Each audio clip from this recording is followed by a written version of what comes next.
Hello, hello, hello. How are you today? Today is Saturday, and you are here with Sacred Para. I want to thank you guys for being live with me today.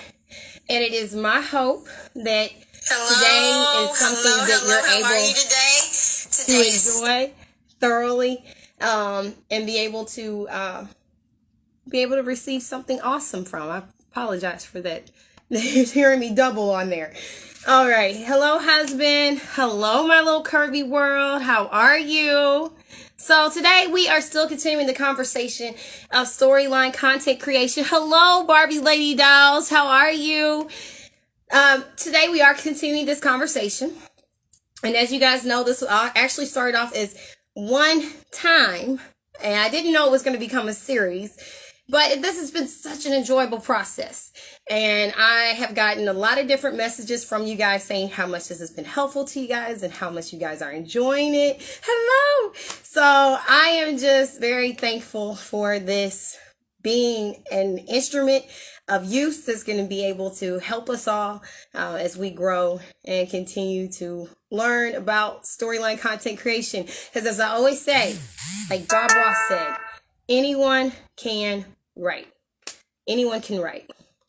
All right. So now today we are going to also talk about, okay, I had a disconnection right there. Hello, 16. How are you? Hello, Aunt Etna. How are you? So we're going to talk about why story. We are going to talk about why story today. If you have been following the different IG lives that I've done, you have more than likely heard me say, the number one question, why story? What made you choose story? There's so many different things that we as Barbie artisans, hello again, our Etna, that we can choose. We can put random pictures up. We can put our Barbies in nature. We can do fashion, but why story? So I want to explore that with a one-on-one with you guys. So one of the things that was very interesting to me that I recently found was a quote that was on another doll friend's page.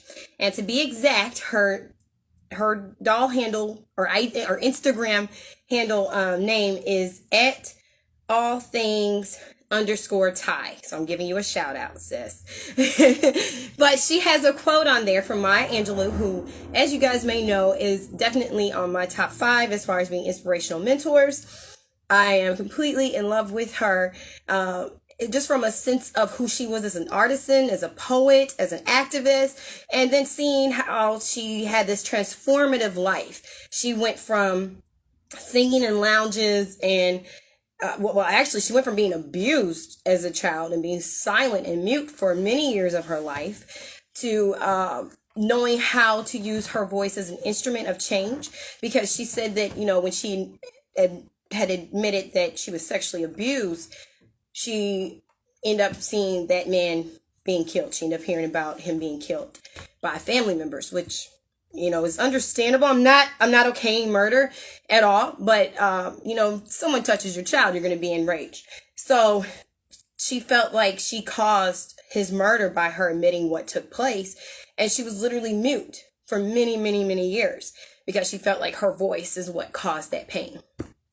So then you see her take that voice and use it as an instrument of change, as an instrument of wisdom, and just being the strong activist that we know her as.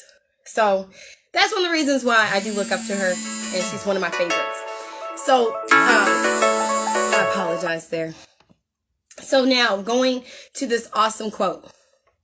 There is no greater agony than bearing an untold story inside of you. I'm going to say it again. There is no greater agony than bearing an untold story inside of you. So when we ask why story, what made you choose story? Because there is this untold story that is inside of us that if we don't get it out, it's going to be an agonizing pain. So that is one of the reasons why that quote hit me with such fire and such energy and such motivation when I read that on her page, because it was something that spoke to why we speak and why we write stories for our Barbies. If you'll notice today, I have Gloria here, but Gloria has her guest Heidi, who is a new character in the Sacred Para community and in the Sacred Para storyline. So we'll get to that later. But there was an untold story inside of me about Gloria. And as I explored that story and continue to explore the story with her and go through that journey, somehow, some way, this other storyline for Heidi ended up coming in and being able to explore what her storyline is. Even if the two of them don't really seem like they mesh together right now because they have two different stories, we'll come to see if in fact they end up, coming together and converging. But either way, there's a story that's inside of me that had to come out. And I believe that that's part of the reason why any of us choose story. So there are some notes that I did pick up. I did some studying, guys, about why story is so important to us. I don't want to sit here and just read verbatim what was written, but I do want to give you guys another quote. And hopefully this quote will also shed a little light on why we choose story. We are, as a species, addicted to story. Even when the body goes to sleep, the mind stays up all night telling itself stories. And that was a quote by Jonathan Goskell. And that is from the book, The Storytelling Animal, how stories make us human. And I thought that was a very interesting quote because when we go to sleep, we dream. It's actually an involuntary system that we have these dreams that we may remember the next day, that we may not remember the next day. But definitely in our REM sleep, which is rapid eye movement, we dream. And storylines, movies, are oftentimes created in the fantasy and imagination of our mind. And we're able to take that which we dream and implement that into materialization of our storyline sometimes. I've heard people say, I dreamt of that and I used it for my movie, for my storyline with my dolls. In fact, I've recently studied on Steven Spielberg with the movie Avatar. And the interesting thing about that is not only did it take years for this, I say years for this movie to actually come into play, come into play on our big screen. But the most curious thing of it is that he said it all started because his mother came to him and said she had a dream about a big, tall, blue woman. And from there, he created this whole fantasy with, billions of dollars for the budget. But nonetheless, it became something that he was able to implement from being fantasy and imagination into something that was real. Because one of the things that we find is that as humans, we are so very likened and we're compelled to things that we can see, visuals. And that's the awesome thing about our doll community, is that we can use our storyline and use it for our dolls, and they visually act out what we write. As many of you know, I'm an indie author, and I've done it for years. I enjoy it. It's something that's lived inside of me that I'm able to do. And I used to go on book tours and, do book signings and stuff before the pandemic and so forth. And it was very enjoyable. And I look forward to, having that take place. But right now, I'm enjoying being able to take characters from my imagination and visually see them and put them out there in a space where you guys can visually see what was written, and you don't just have to imagine it. And it's not to take anything from the written, papers and so forth in a book, as books are still important, regardless if you read it, on your tablet or if you, get a book and physically read it. But I enjoy this process of being able to tangibly touch my characters and have them act out what I'm doing. I've also was blessed with many opportunities to see actors act out some of my plays, because I write in different genres. I have some poetry, I have short stories, I have plays. Hello, Panic Pixie. And so I have been blessed to be able to see some of my plays actually be enacted. And the very curious thing of that is when you're dealing with people, you kind of have to direct them on how you see the character behaving or how they would sound. Hello again. Now, one of the things that I have been blessed through experience is that I really allow the actors to take a character and do whatever they need to. I was recently talking to my children about playwriting and not being so rigid in your directing, because sometimes you can be so rigid that you don't allow the actors to put their input in. So one of the things that I learned as a writer and director with the plays that I was doing was to just allow the actors to have more freedom with the characters. So I have one play called The Blessing Diaries, and this seems like I'm digressing, but I'm not. But The Blessing Diaries. And I had an actress, and we weren't best buddies or anything of that nature, and she was playing the mom character, and the mom's character's name is Mimi. And she was a drug addict, and she hadn't really been there for her daughter, and she just, wasn't really, she was kind of like the talk of the town because of the factor being that she had a dark past. So long story short, I said to the actor, because we didn't have a lot of rehearsals, you take over that character, and whatever you feel speaks to you as far as Mimi, you do. She came in on that particular night, and she had put baby powder on her knees, and she was looking really scruffy, and just, she took that character and owned it. That wasn't what I had written. I didn't write that. I let her do what she needed to do so that she could hear the voice of the character. And that's one of the cool things that I love about being able to have the dolls, is that it gives the freedom of being able to hear the characters and letting them speak. And we talked about in a past IG about happy accidents. So just letting them speak so that even things that I may not have counted for, when it does happen, it's like a natural flow. And so I just bring that up because someone out there, I guess, needed to hear that you do have to allow your dolls to be the physical representation of the characters. And don't get so rigid with what you put out there that you lose the meat of the storyline that you're putting out there, because the story lives in you and you want to let it come out the way that it needs to. So that's one of the key things that I do want to say. Now, going to, thank you for the smiley faces. Yes. So one of the key things that I do want to talk about is a little bit of a science fact. There is a scientific explanation for our love of stories. When we hear a story that resonates with us, our levels of hormones called oxytocin increases. And everybody knows that's like the love hormone. Yeah, that's that hormone that makes you really happy and excited. And even when you're going through stuff, it's like it just surpasses.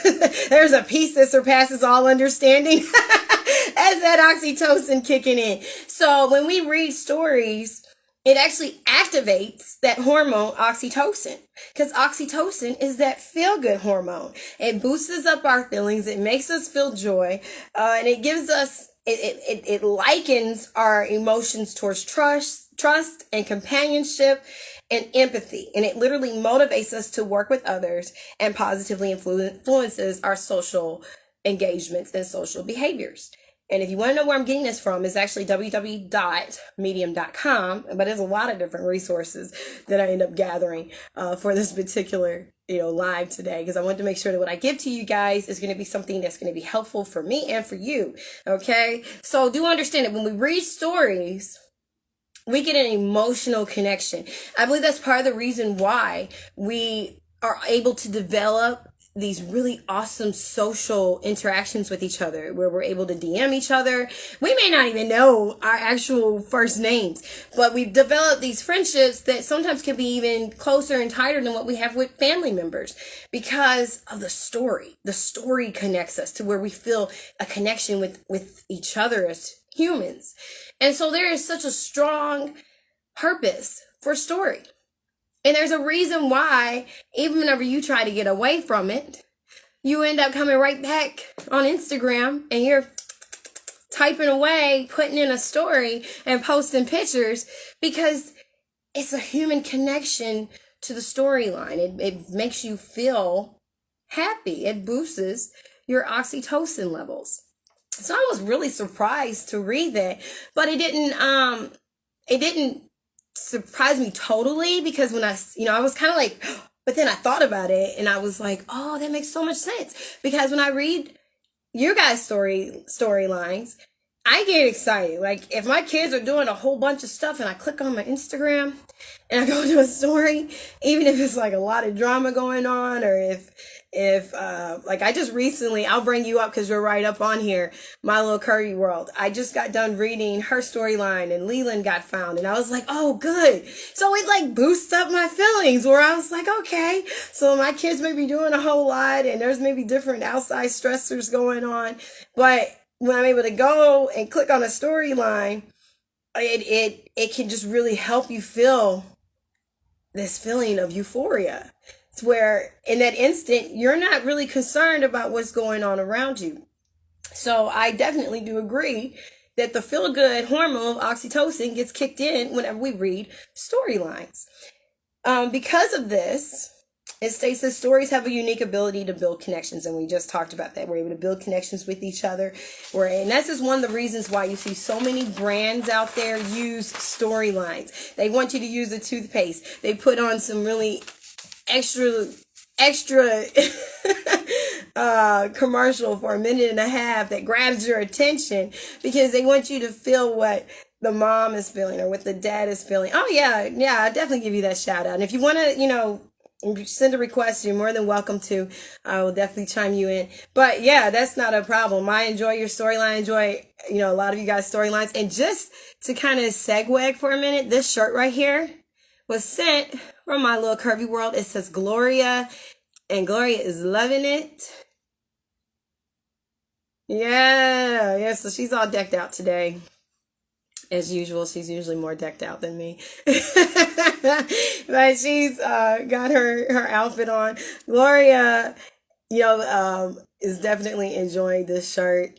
She has made such an impression in our house that even our 2-year-old, we have 2-year-old twins, a boy and a girl, and my daughter, when she sees her, she's automatically like, that's Gloria. Like, she knows that's Gloria.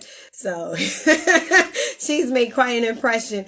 But definitely, if you guys want a shirt similar to this that has your character's name on it or anything of that nature, definitely check out My Little Curvy's shop. Like I said, there was a segue and a shout out to her shop, and just letting you know how much that Gloria is enjoying the shirt that you gave to her. Thank you again, sis. It says writing it makes I'm trying to see it is just a little bit hard.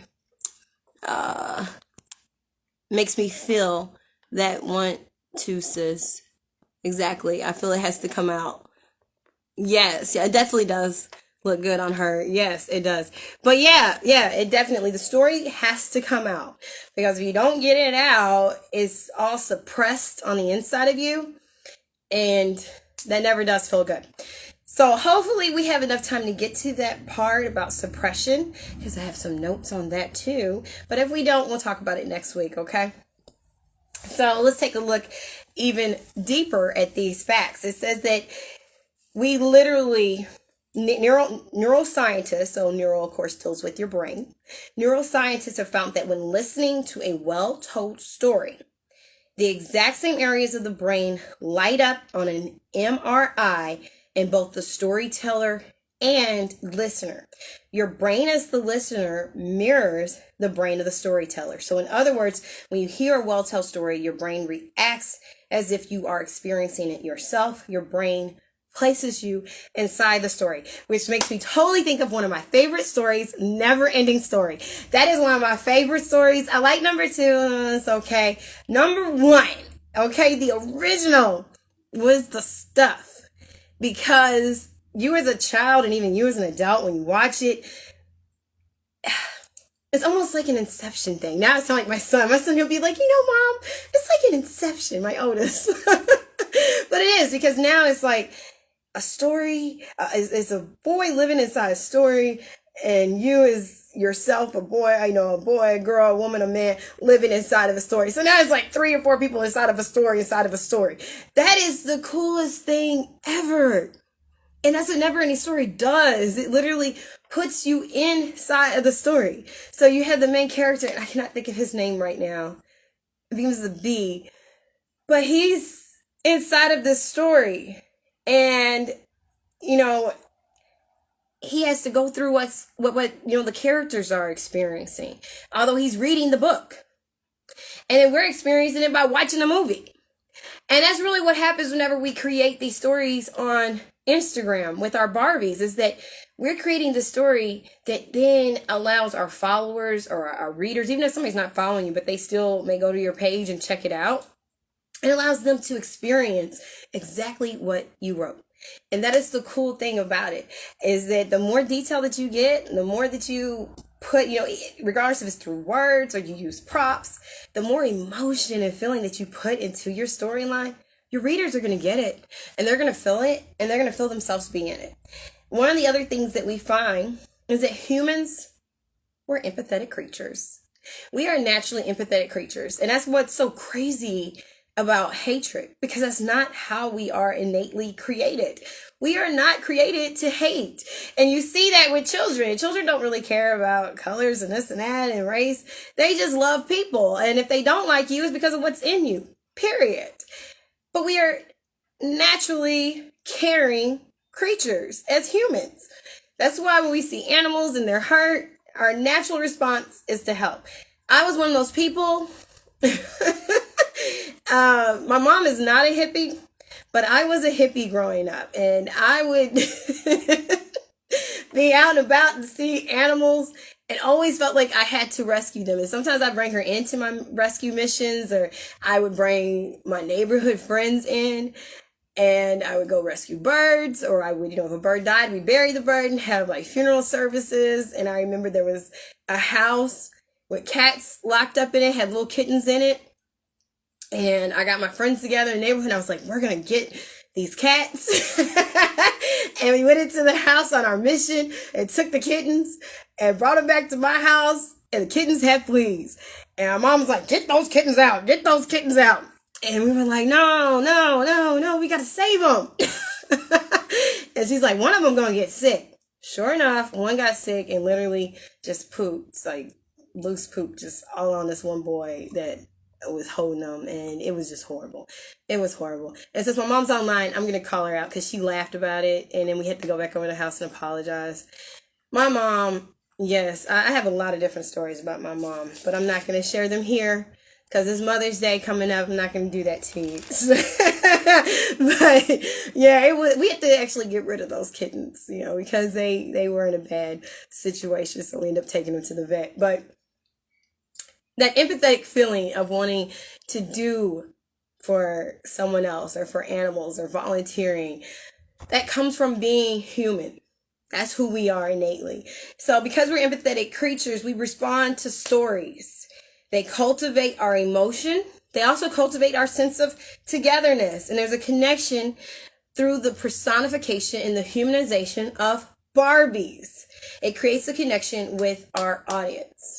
Literally, it creates a connection. There are certain storylines that I have done, and I've been very blessed and touched by the factor being that you guys will DM me and tell me that you've experienced something similar, and we'll actually have a dialogue and conversation about either our past and how it relates, or whatever the case is.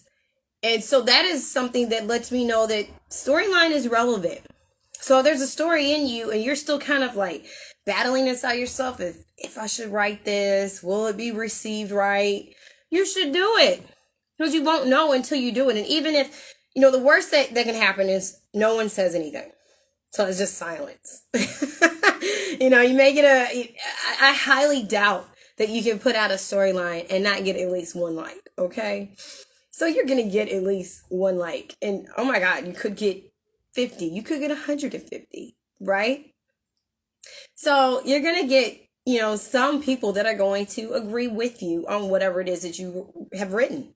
Secondly, the worst that could happen is that someone's going to either say in a comment or DM you and say that they don't like the character or don't like where you went right here. Or very seldom, but every once in a while, someone may say, I'm not going to follow you anymore because I don't like the direction that you went. Oh well. And we have to get to a point where we say, that's okay. That person has a right to their opinion and their thoughts. But like that Maya Angelou quote said, I'm going to get this story out of me. Otherwise, it's going to be agonizing. I'm going to tilt this phone a little bit so I can see what you wrote. So true. Exactly. Just let it out. Exactly. Let that story out, because that's what's in you. That's what's in you. And if you don't let it out, it's just going to burn inside of you. And it's going to cause you more frustration than anything. Because once when it's out, there's been storylines that I've put out, and I've said to my husband, oh my God, I feel so much better. Like, I didn't realize that that was something that was bothering me until I let that out. And it may not have been the exact sequence of a life experience, but it was enough to put me into a happy medium space. So you need to let it out, whatever it is that's inside of you. Don't worry about what comments that people are going to say. Exactly. It may not be for everyone. That's simple. Your storyline may not be for everyone. There's no way to cater to everyone. So why not cater to you? If it's a storyline that you feel that's inside of you that you want to express, put it out there. It's your Instagram. So do what you would like with it. As long as it's not anything that's hateful, it's not anything that's going to, something that Instagram would actually take off of their platform, I say write it. Okay? So once again, we had talked about it building connection with your audience. And it also, of course, causes oxytocin to be released. So if I'm releasing oxytocin as the writer, as a reader, I'm also releasing oxytocin when I read different storylines that boosts that particular hormone. It makes the audience put themselves into the character story, which causes them to connect on an even deeper level. That's why whenever you go through your comments after you've written something, you'll see people put up prayer hands, or they'll say, I hope things get better for her. Even though these aren't living characters, but you have personified and humanized these dolls so much and provided a visual image for people to where they can connect to the emotions. And that is something beautiful, because as much as I may feel release after I write something, and I can say to my husband, oh my God, I feel so much better now. Like, that's not troubling me on the same level like it used to. I imagine that your readers and my readers can say the same thing too after they read something. They can go, oh, I was going through this, but I was going through something similar to this, but now after I've read this and I see how this character was able to resolve it, it's helped me. Even sometimes just reading it, even if there hasn't been a resolution, just reading it and knowing I'm not alone. I'm not alone. I'm not the only one who's gone through this, can really help your reader. So it's a very healthy thing. It helps us to connect on a deeper level with ourselves, with each other. Stories make us feel like part of something bigger than ourselves.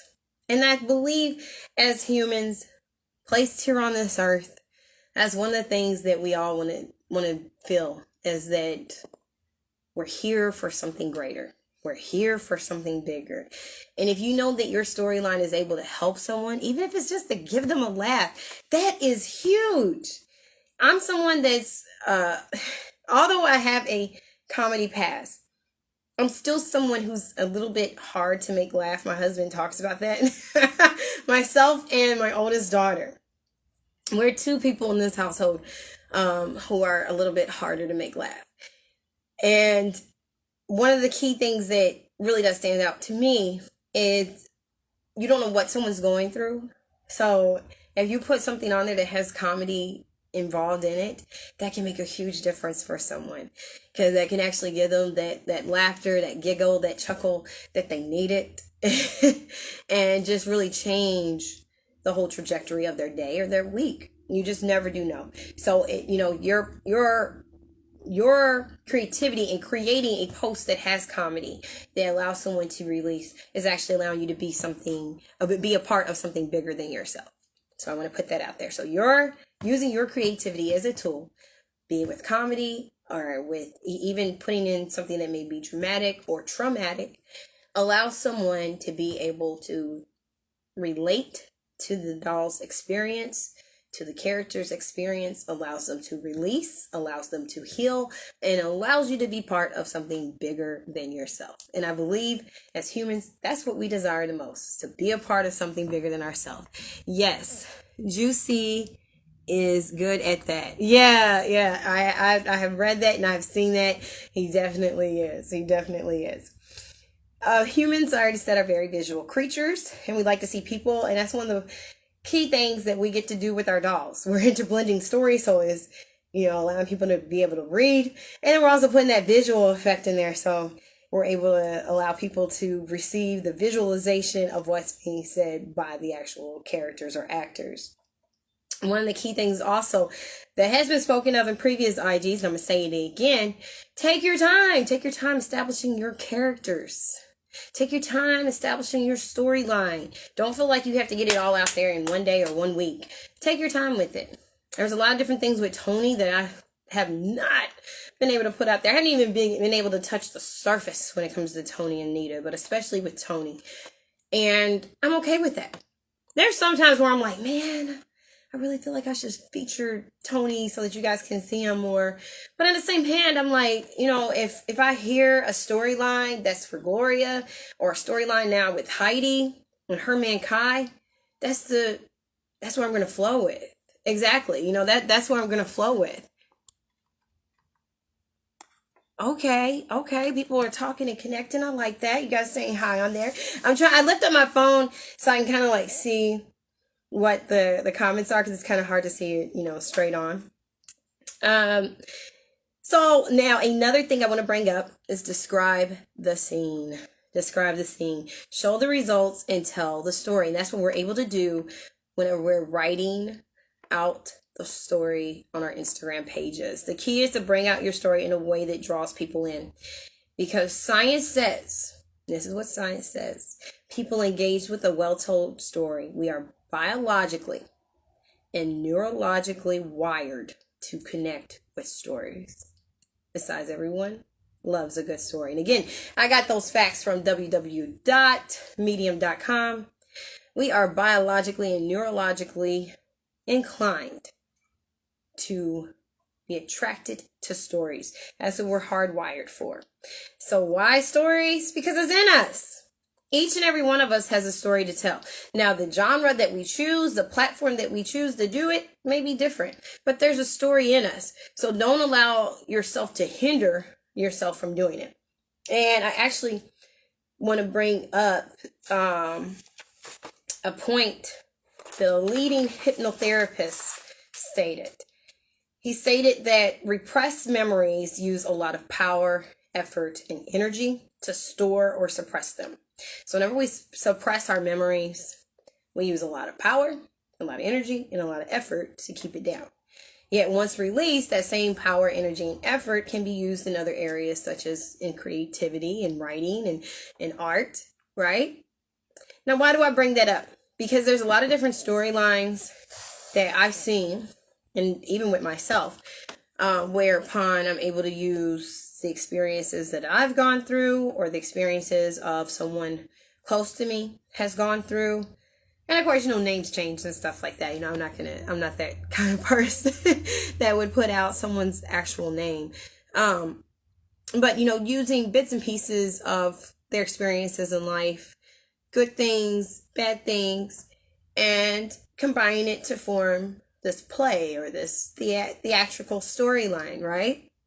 And I believe in what I've read and what I've seen from a lot of you guys, and what I've heard through the IG lives that I've done with the different guests that have just wonderfully graced this live with me, is that we pull from what we know, right? We pull from people watching. We pull from what our friends have gone through and family members, and then we write it and we make it into this wonderful illustrative description of either love or comedy or drama, right? So where is that coming from, though? As much as I would love to say, oh, it's just purely, I don't know where the heck it came from, it's just from nowhere. Some of what we do, I'm not going to say everything that we write, but some of what we write actually comes from suppressed memories. It comes from our unconscious. I know I'm like starting to go off into some stuff right now, right? But from the hypnotherapy standpoint, is coming from our unconscious. And so a lot of times what we'll do when we go through traumatic things, and all people do this, and we're not robots, so we all do this. We will take something that's traumatic or we don't want to deal with, a really bad experience, and we just push it way back, And I'm just saying way back. It could be up here. I don't know. But we'll push it into the back of our mind so we don't have to visit it. And what your brain will often do, or what I should say what your unconscious will do, is that it'll hold on to it for you. Okay, she doesn't want to deal with this right now. We'll just hold it. So while I was holding it, I'll take this water bottle. While I was holding it down, let's say the water bottle really wants to float up to the top. So I've used a lot of power and effort and strength and energy to keep it down. That's what our unconscious is doing, right? In the meantime, the unconscious is also grabbing everything, every small detail of what's going on throughout our day, no matter how minute, every day, all day. It's just grabbing stuff, and still pressing this down. Although this wants to float up, it's still pressing it down, right? Then it finds an opportunity, and it may be when I'm totally enjoying life and everything seems to be great, and your unconscious releases it, and it just kind of floats up to the top of your conscious, and now I have to deal with something that I repressed. And so what this leading hypnotherapist said, and it made so much sense, is that in our most happiest moments, when that repressed memory comes to the top, we'll get really emotional, very anxious, and our automatic thing, and my automatic thing, is to press it back down. So after I become emotional and my anxiety levels are up and I'm mad or whatever reaction that I've had to that repressed memory coming up, I'll push it right back down. And if I do that enough, my unconscious will automatically say, I'm not going to bring it up anymore. We're just going to keep it down, and that way she doesn't have to worry about it. But in the meantime, it'll still come out. It'll still come out in my behaviors. It'll still come out in my actions. But I won't remember it because I've pressed it down so deep. I've buried it. But it's still going to come out some way, somehow. So this may be like a little, this may be a little CBT, also cognitive behavioral therapy. But nonetheless, I feel that this is the best platform to talk about that. Because one of the things that we are able to do, and you may or may not know that as storytellers, is that we're able to take that repressed memory, and when it floats up, we grab it in our conscious, and we take this pen or our finger, and we go to Instagram and write it out. And so that keeps us mentally healthy. And actually, I do believe this is like Mental Health Awareness Week or Mental Health Awareness Month, because I've seen a lot of different posts on it. So let's talk about that. When we write about something that may have been traumatic for us, and we can't say whose level of traumatic, of traumacy is for each person, because each person's level is different. Being kicked out of your parents' house may be traumatic. Somebody getting a splinter in their finger could be traumatic. And you may go, well, those are two really, really different things. But, maybe when they got the splinter in their finger, it was on a coffee table that belonged to the grandmother, and the grandmother was someone who was extremely mean to them, and that was traumatic. Because every time you think about a splinter, they think about how the grandmother treated them. So you can't really say what is traumatic for each person, because each person's traumacy is different. But whenever we have these repressed memories come up, that's really the time to take it, be creative with it, and write it. Now, because we are dealing with Instagram is a public platform. Even if you have your stuff marked private, it's still social media, okay? So I do want to put that disclaimer out there, because it's up to you on how much you want to unveil. You can always have your own personal journal, let me get it out, journal, where you can put all the details of that memory into that journal. And you can, decide to either keep the journal and, put it away, like now that I've already written it, I don't have to deal with it anymore. Or you can have the journal and you read it, and when you read it, it lets you know like how far you've come, where you don't have to, deal with it anymore. It's not something that still feels like a hindrance. You can write it in detail and go to your own therapist or counselor, and they can, furthermore counsel you on what to do after you've written that repressed memory out. But I would say definitely get it out of you. If you're going to get it out in detail, write it in a personal journal that only you and you alone are able to read it, and, possibly your counselor or therapist. Secondly, if you feel that, I can take this storyline and use it for my dolls, I would say use it, but also be cautious about how much that you release on there. Because you don't have to use your Instagram as far as like just being like a completely open book. You have the right to decide how much that you want to write. So you don't have to write every part and detail of whatever took place, but you can write a part of it and use it for your character, right? And that will help you as far as being able to release, where you don't have this repressed memory inside of you. Hello, how are you, my Kendrum? Yes, there we go. How are you? Thank you for joining. But you don't have that repressed memory inside of you, and it allows you to be mentally healthy, and you never know. Hello, how are you? Coco971, how are you? Yes. So making sure that you stay mentally healthy helps other people to stay mentally healthy. So I do want to put that on there. This is something that, and that's why you've probably heard during previous lives when we talked and we said how this is therapeutic. This is a means of catharsis, which art forms are a form of catharsis. It allows you to be able to take an actual physical medium and use it to be able to release and express what's in you. Expressive art. You use it, you write it, you take your pictures, you pose them, and before you know it, it helps you feel better. And that's really the whole point of what we're doing. That's why we have hobbies, to help us feel better. And there are millions of billionaires and trillionaires literally out there who started off having their hobby to keep them mentally sane, and it just exploded from there. So you never do know what the future holds by you allowing yourself to stay mentally healthy, by being able to use either your experiences or someone else that you know, not using the names of the people, and putting it out there. Like I said, you don't have to get into exact details of things, whatever it may be. You can keep those things private because you have a right to do that. But you can use some of those experiences as a storyline for your dolls. It could be as simple as photography, right? Because she's my photographer. So I'm able to use that storyline that's in me for her. Now, that may not be so much as a repressed memory, but it does help get the story out of me, right? All right, so we talked about expressive writing and how it's been shown to... Oh, let me give you these facts. And this comes from www.Psychology Today.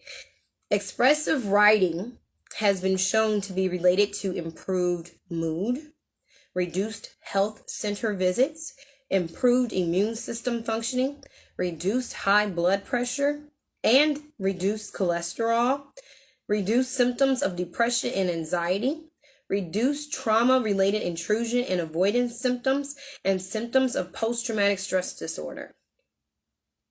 Yes, all of these things are related to writing storylines. You didn't know that you were actually dealing with being able to release and shed all these things, huh? Yes, all these things are related to that. So whenever we're writing our stories, and also reading them, but whenever we're writing our stories, it actually improves our mood. It helps us in our health. It helps us with our immune system. It helps reduce our high blood pressure. It helps reduce our cholesterol. It helps reduce the symptoms of depression and anxiety. It helps reduce any trauma-related intrusion and avoidance symptoms and symptoms of post-traumatic stress. So I believe, why story? Because it keeps me healthy. It keeps me mentally healthy. It keeps me physically healthy. Yes, all the help we can get. And that's what story allows us to be able to do. So the best ways to resolve issues surrounding post-traumatic stress events is to process them, and not just on the surface, but fully and deeply. Writing on your own personal experiences can be very cathartic.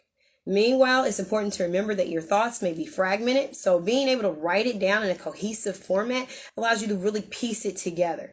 Also know, and I do want to note this because it would be wrong for me not to, is that reliving your traumatic experiences can be a little bit tough at times, because I have heard people say that writing a certain storyline for a character was exhaustive, or it was really, really hard, or they had to kind of step away from their storyline for a little bit in order to get themselves mentally together before they could do it again, or they just had to almost abandon that particular character and come back with a new character, a new doll, a new character and everything, so that they could get back into the motion. So sometimes, depending on what that storyline is and how close that experience is for you, it can be like reliving the trauma again, and you have to get yourself prepared for that. There's been storylines that I have written that I had to step away from for a little bit, that brought up memories for me, that made me cry, like literally made me cry, and I just had to kind of like get myself together. Hello, Freddie Bear. I'm gonna have to get to writing. Hey, there we go. Got somebody on the storyline train. There we go.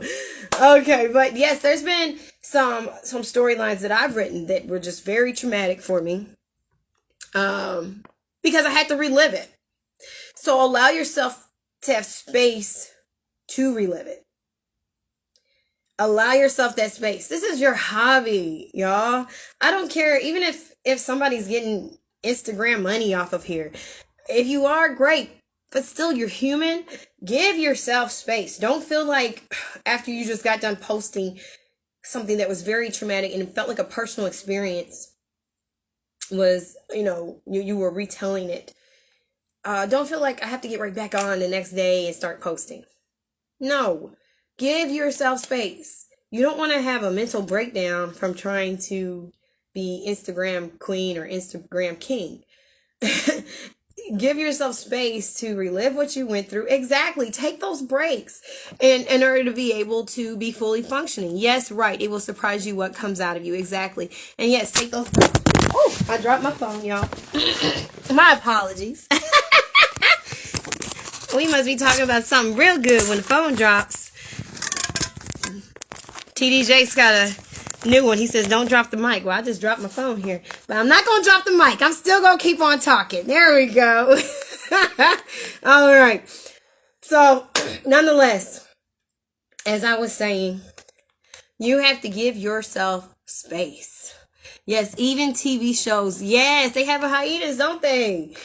They do. So give yourself space when you write something, especially if it's personal, so that you can kind of recuperate and really establish healing. Healing also comes with time. Just like growth of a flower or a plant, it takes time. So allow yourself that, okay? This is an experience to hear these words. I literally have not put Instagram in this light. Hey, well, thank you. Thank you. I'm glad to know that, this gives you a different experience and a different perspective. Because I will, like I've said during other lives, this is my husband and I's 10th child. This is our 11th pregnancy, our 10th child. We did have a miscarriage in between, which I don't always disclose, but we did have a miscarriage in between our 1 and 2. So this is our number 10, and I'm someone who, for the most part, has always had nausea. Morning sickness for me was an all-day thing, and it would go on not just for like 3 months, like they say, oh, it's just during the first trimester, possibly the second. No, mine would go on like to the 3rd trimester, and then I'd get this little tiny window of a break. And then before I know it, I'm back again with the nausea because now the baby's ready to come. And so anything that I eat just wants to come up. I've been back and forth to the hospital doing IVs. I had to do Finnegan and had to, do enemas, just crazy stuff, just so that I can hold food down and keep myself hydrated. I think at one time I went to the hospital. I can't tell you which baby it was because I just can't remember. And they had to give me morphine. And they were like, "Oh, Mama, you're going to really enjoy this. You're going to be asleep for a while." And I did go to sleep. I think I had 4 kids by that time. And I was like on number 5. It was a lot. Yeah, you know what? And I've been able to process that. And I don't know if that's something that, as far as with the miscarriage, someone was saying, thank you, my little Kirby world, about the loss. That's something that, maybe it's going to be in a storyline. I don't know. But nonetheless, that was something that happened as part of, the journey that my husband and I have had, as far as being parents. And it has had its rough days. But why do I bring that up? Because Downstagram and this doll community has really been encouraging for me. One, being able to write the storyline. It has been a journey of healing. Being able to write the different storylines. Number 2, which I would think would even kind of go even above that, the networking and the friendships and the sisterhoods and the conversations and just the DMs and the comments has been so encouraging and so motivating. And like literally this pregnancy, number 10, I had some morning sickness, but it wasn't like over the top morning sickness. I was able to use my bottle of Finnegan, which is what you use to keep yourself from throwing up. But I was able to use that just really for the one bottle throughout almost my whole pregnancy. I just now got a new bottle of Finnegan. And I'm not trying to put like a whole lot of information out there, but I want you guys to understand how much this community has been important in my life and has been really, really blessing me. Because whatever hormones was going on, yes, it does feel like family here. Whatever hormones was going on that was causing me such anxiety and keeping my food coming up and keeping me feeling anxious, I don't feel that anymore. And I have to thank my dolls. I don't want to keep them out because they're the whole reason, right? Gloria, Nita, Tony, Heidi, Martina, all of them. Being able to let the story out. And I thought at first, just writing and being a writer and so forth, and being, when I was doing the comedy trail and all that stuff was enough. But no, it wasn't, because it really didn't come with the same connections that I feel here. I can come on here and I know that certain ones of you are going to have, these wonderful, beautiful morning affirmations. I can come on here and see the wonderful fashions that's put out there. I can come on here and see the wonderful DIYs that you guys have created. Like it helps me mentally feel good. And if you're mentally feeling good, the rest of you feels good. That's just bottom line. So I love what you guys do and how you guys do what you do. And it helps me feel better inside and out. And this has been one of my easiest going pregnancies. And I really do want to thank you guys for being who you are, because I have, like I said, I have yet to have a pregnancy that has felt this good. Like even when it comes to my breasting hicks, it has not been on the same level that I've had in the past. I have had premature contractions with my other pregnancies, so much to the point where like 2 of my kids actually came early. So this has just been such a blessing to me. Yes, that's why I keep coming no matter what. You connect to kindred spirits. Yes, you do. Yes, story and community. Yes, story and community. It does. It makes such a difference.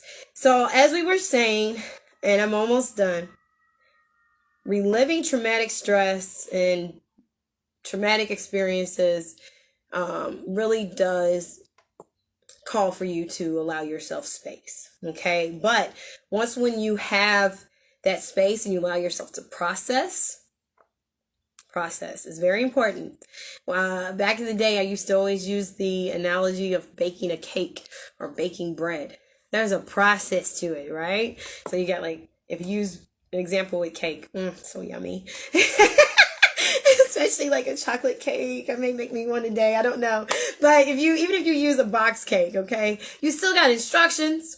You got to put all these ingredients together, whip it up, and then you got to, spray or, glaze your what am I trying to say? Your cake pan, and then put your batter in, and then you got to go through a whole. So that was one process. Yeah, a whole nother process in the oven. If you take that baby out too early, you are not going to have a good cake.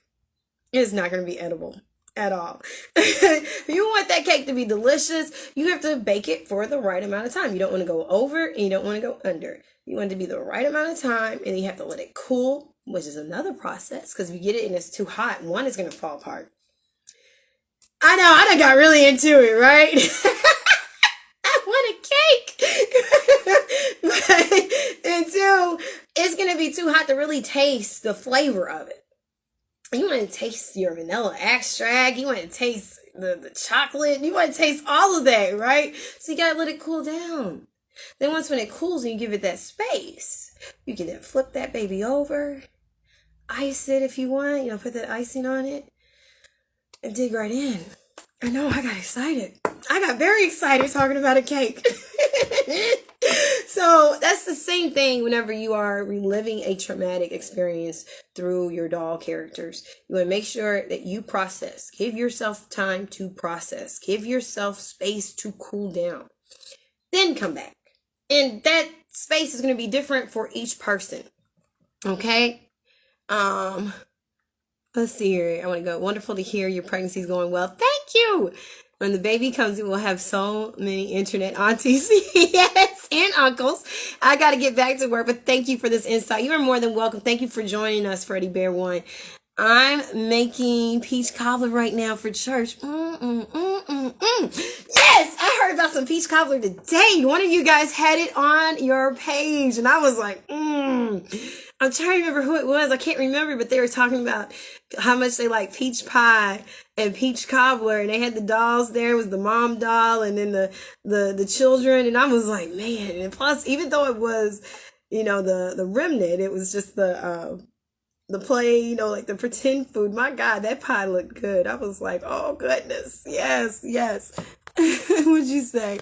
I'm gonna have to make some cake. Yeah. There you go. So I got people wanting cake now. I'm probably gonna make some too.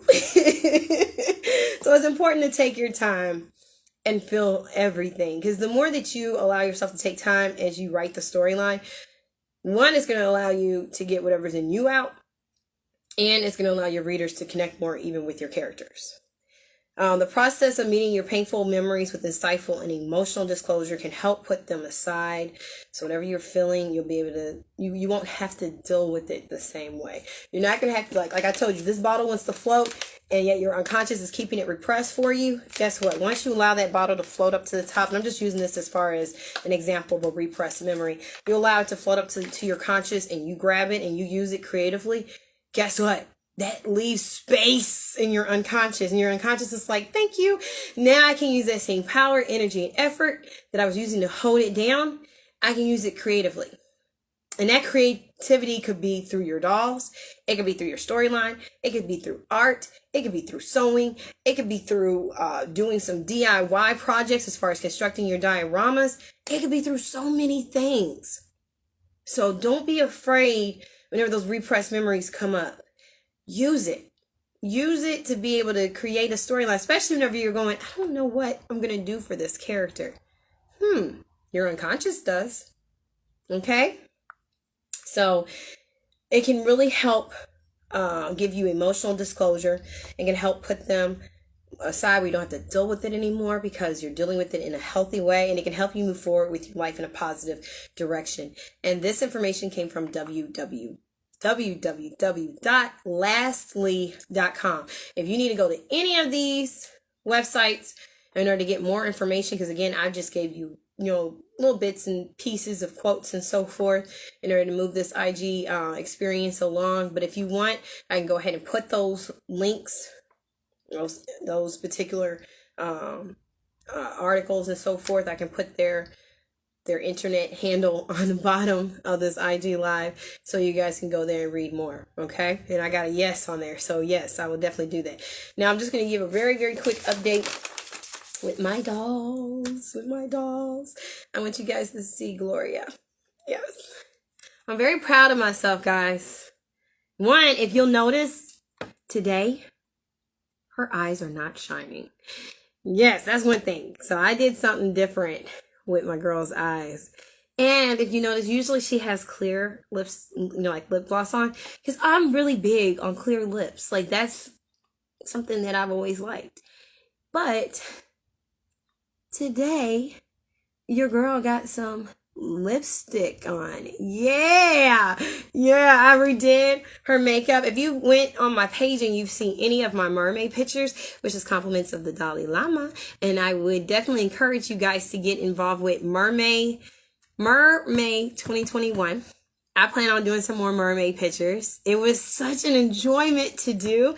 It really got me outside of my shell. I wanted to do it, was it last year? I think it was last year. I'm pretty positive that I was a part of the community by this time. Yes, the glorious Gloria. Excellent resources. You're doing a great job. Thank you, Aunt Edna. So I think I was a part of this time, a part of this community during that time, but nonetheless, I was so concerned about how to get involved with certain challenges, especially when we're dealing with things that's more like fantasy based. I was like, oh, I'm not gonna be able to do that. I'll just look at the pictures.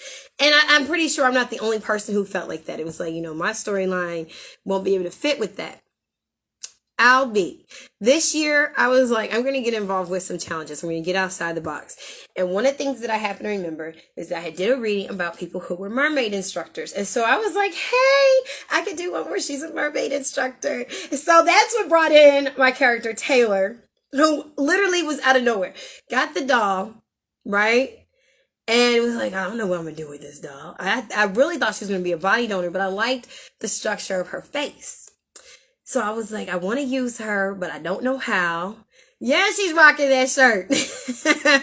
But I wanted to use it. Hi, Miss Nina Dolls Show. And I just didn't know how I was going to use that doll. Here comes Mermaid 2021. I wanted to put my girl in, and I didn't know how I was going to use her. And then I was like, she could be the photographer. So it just worked out. You never know. Whenever you get involved with these challenges, or you go to someone's wedding event or someone's party, someone's social gathering, it will allow you to be able to put a new character into your storyline that you may have been wanting to put in and you didn't know how. So using the Mermaid 2021 has now allowed me to put Taylor into my storyline, who is the sister of Lulu. But it's going to allow me to hopefully utilize Lulu more, because I do like her. I think she's a cutie. I think that she could do a whole lot in this story. I just haven't really figured out exactly how I'm going to use it. Yes! Challenges help the storyline to keep flowing. And like I said, you got new characters, like Heidi is my new character, and Kai, and Taylor, and even the two ladies, Tasha and was her name Sarah? I think her name is Sarah. I know, I'm like, I forgot her name. But even with those two characters, I was able to slide them in there, right? Because of the mermaid challenge. Now, when I go to her makeup, which was the whole thing that I was trying to bring up to you guys, right? And the fact of being that her shine is a little bit different. I know the light's kind of hitting her right now, but she doesn't shine the same like she used to. You want to go to my sister's YouTube channel, julieb.barbies, because I went on her YouTube channel and she gave a step-by-step tutorial on how to be able to change up the makeup for your doll. And that's what I did. I did that with Taylor. I did that with Tasha. I think her name is Sarah. I think that's what I named her. I gotta go back and look. But I did that with their makeup. And I also gave Lulu, I think, a fresh coat of lipstick. Like, I changed up her lips. And I was able to put some gloss in their eyes, so it gives it like more of a realistic effect. Yes! So go on the YouTube channel for julieb.barbies, and you're going to be able to learn a whole lot of different things. But as far as with the makeup, I did want to put that shout out on there. I put it on my page under the post when I talked about the makeup tutorial. But since we're doing an IG live, why not go ahead and put that out there as well? Oh, hey, there you go. She said that the Christmas party really helped to integrate Shannon and Jazzy. There you go. And thank you. That's what's up. Actually, now that we're on the live, I am planning on being able to have a party really, really soon. That's one of the other updates. I wrote it on my other paper, but nonetheless, being able to have an event coming up very soon because your girl is actually about to reach 1,000. I was like, what? So I thank you guys for following along with my storyline and following my characters in the Sacred Para community. And in that, I want to be able to have a party. So I'm putting this on right now. I'm stating it right now, but I will actually be putting out an internet, what do you guys call it? A virtual flyer very soon. So you guys can actually have all the information, the when and all that stuff, because I'm very thankful for you guys following my page and for reading it and just keeping me motivated. But as many of us know, when it comes to parties, it is literally like having a human party, an in real life party. So, that's one of the reasons why I'm not gonna say I hesitated on doing it, but I was like, let me kind of get myself ready to do it, because you got to have the spread, you got to have the decorations and stuff. I see some of y'all go all the way out with your parties, and that is a beautiful thing. So I want to make sure that I am able to accommodate my Sacred Para community the right way. But we are going to have a party in order to celebrate 1K. And I'm excited. I'm excited about that. So I want to thank you guys. So that's one of the other updates. So we talked about Gloria's new look. Talked about the 1K party that will be coming up. Talked about, my work on the new diorama. So I do have a new diorama. I have two of them. One that I have been working on, and I'm still working on it.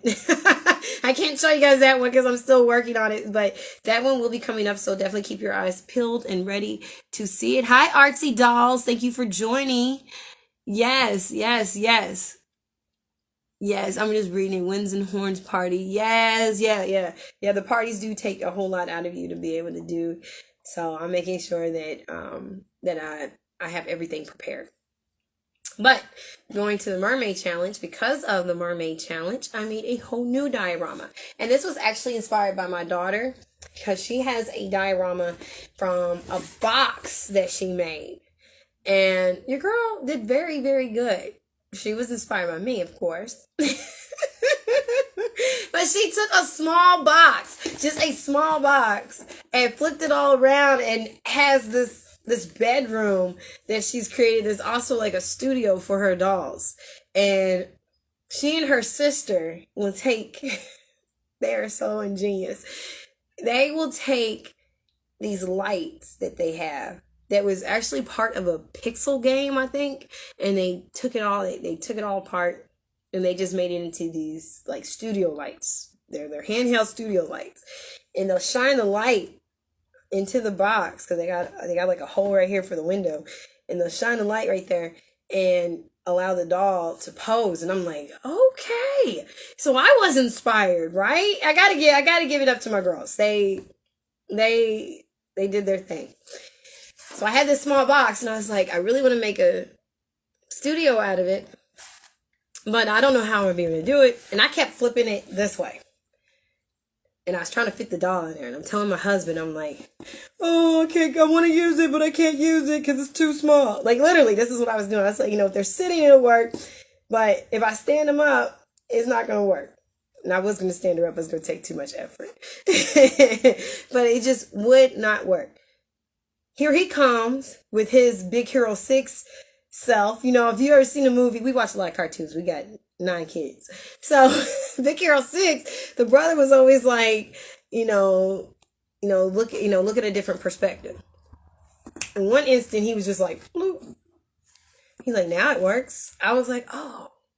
And I never did focus on the fact of being that the girls had their box this way, right? But anyways, this is the newest or latest diorama that I created for the Mermaid Challenge. Now, these pictures I got out of a book. Goodness, Tales of Mermaids Across the World, something like that, from around the world. I got that book when I was like 7 or 8. My mom got it at Carmichael's bookstore. One of my most favorite books. Not everybody knows I used to love mermaids. I used to think I was a mermaid. I literally did. I was like, when I would go in the water and I had my little mermaid Barbie and I had my Kermit and my Miss Piggy, I thought that I could swim down the daggone faucet or down. Yeah, I thought I could just like swim down there and live my life as a mermaid. I don't know why, but I was really involved with mermaids. I loved them. I wanted to be one. I was sure that I was one. So I already had this book, been holding on to this book forever. My girls read it, but I always tell them, hey, you're not going to mess up my book. So I took these pictures right here from the book and put them inside of the box. I did edit the pictures, so if you ever do look up what's his name? Troy Howell, Troy Howell, Howell, and I put his name, like you'll see right there. I put his name on each one of these pictures to give credit to him. But if you ever do look at the pictures, the coloring may be different because I did alter it. But very, very, very great book. The book is awesome. And he's the illustrator. He's not the author. And I'm looking at the book right now, trying to see who wrote it. My daughters know. Oh, I can't see from right here. I need my glasses. But it's on the bookshelf. But it's Mermaid Tales from Around the World. Very good book. So when she had this mermaid challenge, I was like, you know what? Hello, mini gypsy doll. Hi, sis. It inspired me to make this particular diorama. So this is the diorama that I use for my mermaid pictures. So portable, I'm just so in love with this diorama. It was so quick to make. And I had got this light right here. It's a magnetic light.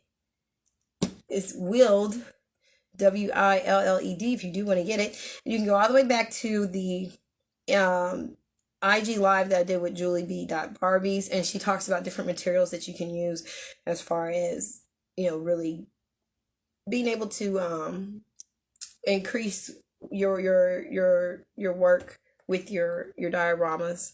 And that was one of the things that she had brought up, the puck light.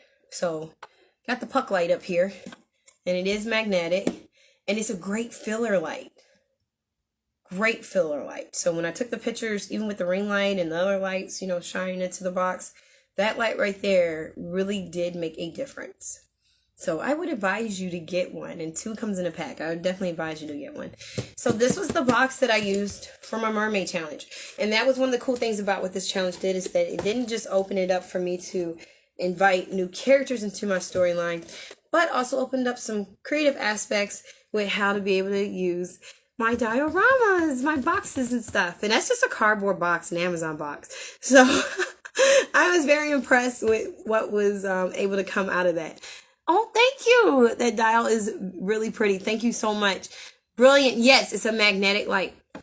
And like I said, if you go back to that particular IG live, one of the things that she said, which was so awesome, was that she had commented on, well, not really commented, but she had stated that these lights come with extra magnets. So each one of the lights, I'm trying to turn it off, I'm sorry, comes with 2 magnets. So you could easily take one magnet and put it in like this room box, and then you can take the other magnet and put it into a different room box or a different part of your diorama. And you can take this one puck light and you can move it from this room and then put it into a different one. And these are rechargeable, so you don't have to worry about actually putting a battery in. So definitely worth the money spent, and it does act as a great filler light for your photography. Nice. Yes. You can change the walls inside for new rooms. Exactly. You definitely can. You can change the room, the walls around and get new rooms. So I wanted to show you guys that those lights are nice. Yes, they are. And once again, there was a lot. I mean, almost every one of the vlogs that I have done with you guys, there's so much information that you guys just wholeheartedly give, and it's beautiful. And like I said, I'm always listening, I'm always writing notes, and I do take into account what is said. And during that particular live, she stated about the puck lights, and I was like, oh yeah. So got those, and it definitely did make a difference in the photography. And I would advise you guys to get that. And it was Willed, Willed, puck lights. And got it off on Amazon. I shall call her Mini-Me. Oh, I love that name. Hi, how are you? Definitely takes me all the way back to Austin Powers. I love Austin Powers. Yeah, I've heard me talk about different movies that like Clueless and Austin Powers, and yeah. So I'm with you on that. I shall call her Mini-Me. Thank you for joining. So that's really what I wanted to share with you guys today. I'll be back on next Saturday at 3 p.m. What is that? Pacific Central Time is 6 p.m. Eastern Standard Time. In order to go over some more information about storyline content creation. Whenever I'm doing these lives, if you would like to join in, definitely. Yes, I am an Austin Powers fan right along with you. And Austin Powers, this is like a little bit, of a diversion, but she had stated on here, thank you, I'm an Austin Powers fan. But the thing is this, Austin Powers, I don't think they had any bad movies. Number 1 was good, number 2 was good, number 3 was better. I love all of them. Now, of course, I'm always about an original. Anytime you hear me talk about movies, I'm always like, but the original was better. I'm always about the original. Original to me is always best. Unless it was just like Thor. I like the second Thor better than the first, personally. I like the first because it was just the landmark, you know what I mean? Like that was the first Marvel Thor.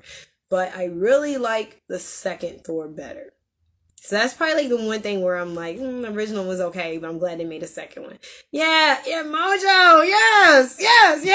Takes me all the way back to being 16, y'all. I gotta stay focused. Don't take me off my focus right now.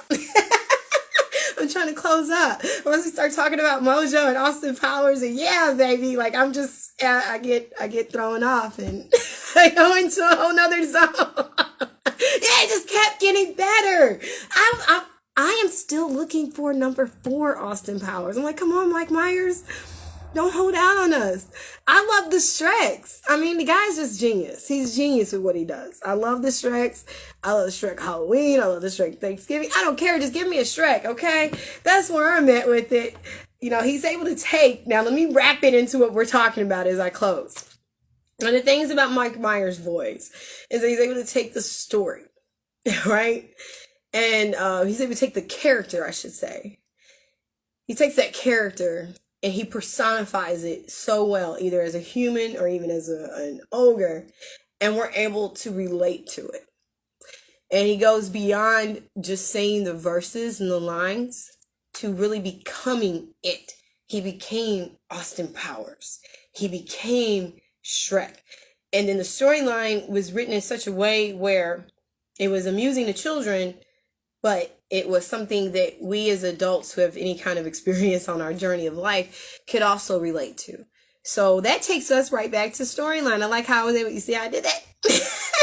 Came right back to storyline. It takes us right back to storyline. The importance of being able to put the storyline out there, because if a writer had thought just for one moment, I'm not going to produce Shrek. I'm not going to write it. I'm not going to put it out there. Because I think it's kind of silly to talk about an ogre who's green and he's going through human issues. We wouldn't have had anything to laugh at. We wouldn't have had a source of being able to let go of what we were feeling on our journey of life and heal. And we wouldn't have gotten that help, right? We wouldn't have had that laughter. Laughter is medicine. By him or her writing Shrek and putting all these actors together to voice these characters, it became something that allowed us to be able to heal through laughter, but also heal through the storyline. You look at him going through his own personal agony in the first one and being like, who would love an Olga, right? And there are some of us who feel like that, like, who would love us? So I've gone through this, I've gone through that, I feel like this, this and that, whatever this and that is for you. And then we see him have to resolve it and realize that no one's perfect. Everyone has their flaws, but yet you're beautiful just as you are, right? Then we go into that second one. Now I'm just gonna deal with the Shrek, because if I told you I go off into Austin Powers, I will go into a silly mode, and you'll be like, "What?" But we go into the second one, and now he's having to meet the in-laws. Oh! Any of us who have who are married, I don't care if your in-laws are saints. There's still some stuff in there, and even in your own family, that really probably didn't, get kicked up or agitated until after you got married, and you had to see these people who you love as they truly are. And so that's what you see in the second Shrek, where he's having to relate to some people who he just knows aren't really going to like him from the very beginning, because their daughter Fiona looks so different than who they really did expect her to be. And they expected the human and not the ogre. They didn't know how to accept the full total of who she was. And you see him having to try to establish a relationship with the parents and trying to become who they want to be accepted, but then coming to a place of being at peace with, it's important that we're who we need to be for each other as a couple. And then seeing that the king was actually a frog, so he had his own flaws that he was trying to hide, and so he had to come to a place of being at peace with himself, right? I know, all these like adult and like dramatic themes and stuff that we didn't probably think about. And then we have this third installment, right, where he's trying to, the frog king has died, and now he's trying to, put the kingdom onto the cousin, right, Fiona's cousin. And at the same time, he's dealing with this heavy load of a thought of, oh my God, I'm going to become a dad. And so it's like a whole new perspective of self that has to evolve, that he's having to kick into gear on. So that's a whole nother adventure of a storyline. And the thing about it is, if we just look at Shrek and analyze it from a storyline perspective, we're only really dealing with the two characters of Shrek and Fiona. We haven't even talked about Donkey, and he's an important character. We haven't talked about Dragon, his mate, and what they go through. But the main two characters, of course, is Shrek and Fiona. And everyone else, they're important. And just like we had the conversation before with Panic Pixie, we talked about, even whenever you have extras, making sure that they have a detailed storyline as well. So each person, even with the pigs, they each have their own storyline. It's important to be able to get it out. But we still have our main characters of Shrek and Fiona. So he comes to a place of resolving that inner issue, and we see the young man, who's the cousin, have to go through his internal struggles and have to resolve his issues so he can step up and become king, become a part of something bigger than himself. We just talked about that. And then we get to our next installment, which was Ever After, when he's at a point when he's like, I am just basically so boring now. I'm a husband, I'm a dad, and people are just expecting me to do the roar out of amusement. I don't want to do this anymore. And he wants to be young again and relive what it was like when people were afraid of ogres. And in doing that, he realizes that I'm about to lose everything that I ever wanted because of Rumpelstiltskin. And we would almost call this like the midlife crisis era of ourselves. And that could be at any age when you come to a realization that you're living life differently than what you used to when you were, 19 and 23. And the things that you had set out as goals, you look at your vision board and you're like, oh, I haven't done that yet. Oh, I'm not there like I thought I would be. And so that's kind of where Shrek was at in that one. And we see him have to come to a place where he's like, it doesn't matter about, being able to have people be afraid of me as far as being an ogre or being able to go about life the way that I used to. What matters is what I had. Fiona and my children and Donkey, even though he may annoy me, that's still my best buddy. So storyline is important because we got several installments out of Shrek, and each and every one of those installments was helpful to us on our own personal journey. And where would we be had the writer said no to himself? We wouldn't have this conversation about an extraordinary movie. I can't say trilogy because it's actually a quad, but it's beyond a quad because it got like the Halloween edition and Thanksgiving edition and stuff. We just wouldn't have Shrek, right? So whatever you've written, whatever you write, whatever you're thinking about writing, just know that it allows you to become something bigger than yourself. And it's worth it. It's worth it. Don't doubt yourself. Use what's in you. Write the story. And I'll see you again on next Saturday. I want to thank you guys so much. I love you guys. Thank you for being the awesome people that you are. Participate with the Mermaid 2021. Even if you just put out one photo, go to the Dalai Lama. Go to her page. It's THA Dalai Lama, DOLLYLAMA. You won't be disappointed. It's going to allow you to be able to really seek and find within yourself some creativity that you didn't even know was there. So she has all the prompts on there to let you know like what day it falls on, like a certain prompt falls on. Is always on an odd day, but what exactly that theme is. And you can just see, you know, like what you feel more comfortable with, and allow your dolls to dress up and go on there and post it. When it comes to writing that story, get it out of you. Don't allow it to be agonizing inside of you, like Maya Angelou stated. She stated, there is no greater agony than bearing an untold story inside of you. There is no greater agony than bearing an untold story inside of you. Don't allow it to be untold. Tell it. Love you too, sis. You guys, I'll see you guys next Saturday, 6 p.m. Eastern Standard Time. I'll put down all the times like I usually do. And I'll also write down the links that I refer to during this live. So thank you guys again for your continued support and your love. Bless you. Bye-bye.